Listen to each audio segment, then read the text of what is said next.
어릴 때 한 번쯤은 읽었던 어린 왕자. 그땐 그냥 이상한 동화라고 생각했죠. 장미꽃과 여우, 그리고 별을 떠도는 어린 소년의 이야기. 그런데 이상하죠. 나이가 들수록 이 책이 점점 더 낯설고 깊게 다가옵니다.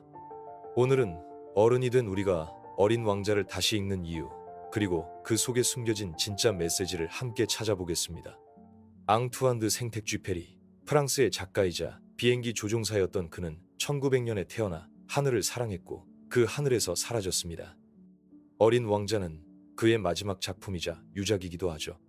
그는 비행 우편 조종사로 사막, 안데스 산맥, 대서양을 넘나들며 사람의 외로움과 죽음, 삶의 의미를 비행을 통해 느꼈습니다.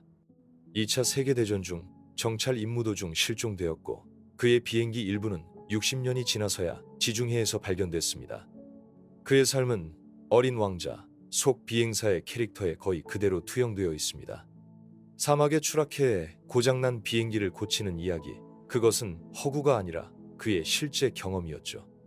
이야기는 비행사의 회상으로 시작됩니다. 어릴 적 그림을 그리던 그는 어른들의 "이건 모자잖아" 라는 반응에 실망하고 그림을 포기하게 됩니다. 그림 속에는 사실 보아뱀이 코끼리를 삼킨 장면이었지만 어른들은 상상하지 못하죠. 이 장면은 책 전체에서 반복되는 주제, 어른은 본질을 보지 못한다를 암시합니다. 그렇게 어른이 된 비행사는 어느 날 사막에 불시착합니다.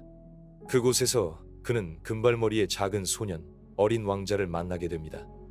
왕자는 말합니다. "양을 그려줘." 그리고 그 단순한 요청 속에서 두 사람은 아주 특별한 대화를 시작하죠. 어린 왕자는 자신이 사는 작은 행성 B600cBO에 대해 이야기합니다. 거긴 아주 작은 화산셋과 하나의 장미꽃이 있는 세상입니다. 그 장미는 세상에서 단 하나뿐인 존재였고 처음엔 너무도 사랑했지만 그 감정을 어떻게 다뤄야 할지 몰랐죠. 장미는 허세도 있었고 자존심도 강했고 솔직하지 못했습니다. 그게 미웠지만 떠나고 나서야 비로소 그는 알게 됩니다. 그 장미는 자신이 정성 들여 돌본 단 하나뿐인 존재였다는 것을요. 어린 왕자는 장미를 떠나 6개의 별을 여행합니다. 그 여정은 단순한 동화가 아니라 어른의 세계를 아이의 눈으로 본 풍자극입니다.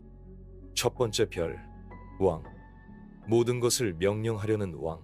그는 실제로 아무도 통치하지 않지만 명령을 내리는 것으로 존재감을 유지하죠. 이는 권위에 집착하는 어른을 풍자합니다. 두 번째 별, 허영심 많은 남자. 그는 칭찬만을 원합니다. "넌 나를 제일 멋지다고 생각하지?" 타인의 시선에만 자신의 가치를 거는 어른의 모습이죠. 세 번째 별, 술꾼. "왜 술을 마셔요?" "부끄러워서요." "뭐가 부끄러운데요?" "술 마시는 게요." 이 모순은 현실을 회피하고 스스로를 더 괴롭게 만드는 어른을 보여줍니다. 네 번째 별, 사업가. 별의 개수를 세고 또 셉니다. "나는 부자야. 이 별들은 내 거야." 하지만 그는 별들을 돌보지도 않고 보기만 하죠. 이건 소유에만 집착하고 본질을 잃은 어른의 모습입니다. 다섯 번째 별, 점등원. 매분마다 가로등을 켰다 껐다 반복하는 존재. 그는 명령에 충실하지만 왜 그러는지는 모릅니다. 의미를 모른 채 무의미하게 반복하는 삶에 대한 은유입니다. 여섯 번째 별, 지리학자. 그는 방에서 나가지 않습니다. 탐험은 하지 않지만 기록은 합니다. 장미는 언젠가 사라지니까 중요한 게 아니야. 영원한 것만을 추구하며 변화와 생명력을 무시하는 태도입니다. 이 여정을 마친 어린 왕자는 마침내 지구에 도착합니다. 거기서 그는 여우를 만나게 되죠. 여우는 처음에는 다가오지 말라며 거리감을 둡니다. 하지만 결국 중요한 진리를 전해줍니다. "넌 나를 길들였어. 길들인다는 건 서로에게 특별해진다는 거야. 중요한 건 눈에 보이지 않아. 네 장미가 특별한 이유는 네가 그 장미에게 시간을 들였기 때문이야." 이 짧은 장면은 책 전체에서 가장 중요한 핵심으로 꼽힙니다.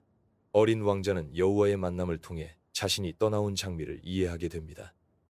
장미의 모순, 허세, 연약함 모두를 사랑하게 된 것이죠. 마지막 장면에서 어린 왕자는 별로 돌아가기 위해 자신의 육체를 뱀에게 내어줍니다. 그리고 사라지죠. "밤이 되면 하늘을 봐. 내가 웃고 있을 거야.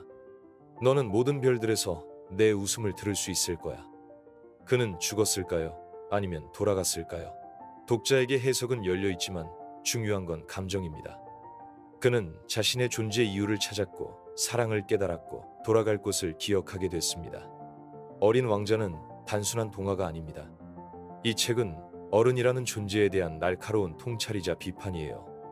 숫자에 집착하는 어른들, 중요한 일만 하느라 정작 중요한 걸 놓치는 어른들. 이건 얼마짜리야? 라고 묻지. 그게 왜 소중한데? 라고 묻지 않는 어른들. 생텍 쥐페리는 말합니다. 진짜 중요한 건 사랑하는 존재를 위해 시간을 쓰는 것, 그리고 그 시간을 기억하는 것이라고요. 요즘 우리는 어떨까요? 모두가 바쁘고 효율적이고 논리적입니다. 하지만 누군가와 함께한 시간, 눈에 보이지 않아도 남는 감정들이 진짜 중요한 게 아닐까요? 이 책은 말합니다. 가장 본질적인 것들은 눈에 보이지 않는다. 이건 단순한 문장이 아니라 어른이 된 우리가 잊고 사는 질문입니다. 혹시 여러분에게도 장미 같은 존재가 있나요? 돌아서고 나서야 소중함을 깨달았던 기억, 혹은 너무 익숙해서 잊고 살았던 감정. 다음 영상에서는 또 하나의 고전, 조지 오웰의 동물 농장을 다뤄보려 합니다. 아이들을 위한 동화처럼 보이지만 사실은 아주 냉철한 정치 풍자극이죠. 오늘 영상이 마음에 드셨다면 좋아요와 구독, 그리고 댓글에 여러분만의 장미 또는 생각을 남겨주세요. 우리 각자만의 별에서 다시 만나길 바랍니다.